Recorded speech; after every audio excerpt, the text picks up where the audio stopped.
Hello everyone, this is Gautam. Hello, my name is Umesh Karki. My name is Tanya Afri My name is Mohammad Afran Saeed. Hello, my name is Usman Khan. and I am doing my internship at IIMSTC. This internship was quite different from what we usually learn in college because here we got more practical exposure. So we got to know about many of the things like KiCad, Tinkercad, and how to properly design a PCB, what all to consider. During this internship, I learned to design electronic circuits, get schematics, assign footprints, perform PCB layout and routing, and as well as IoT and using of Tinkercad. The internship was very practical and helped me gain the hands-on experience with the real circuits design.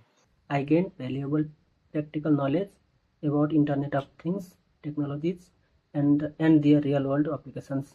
Here our mentor guided us throughout the internship and was very helpful. I am grateful for this opportunity and thankful to the institute and the mentors for their guidance. Thank you.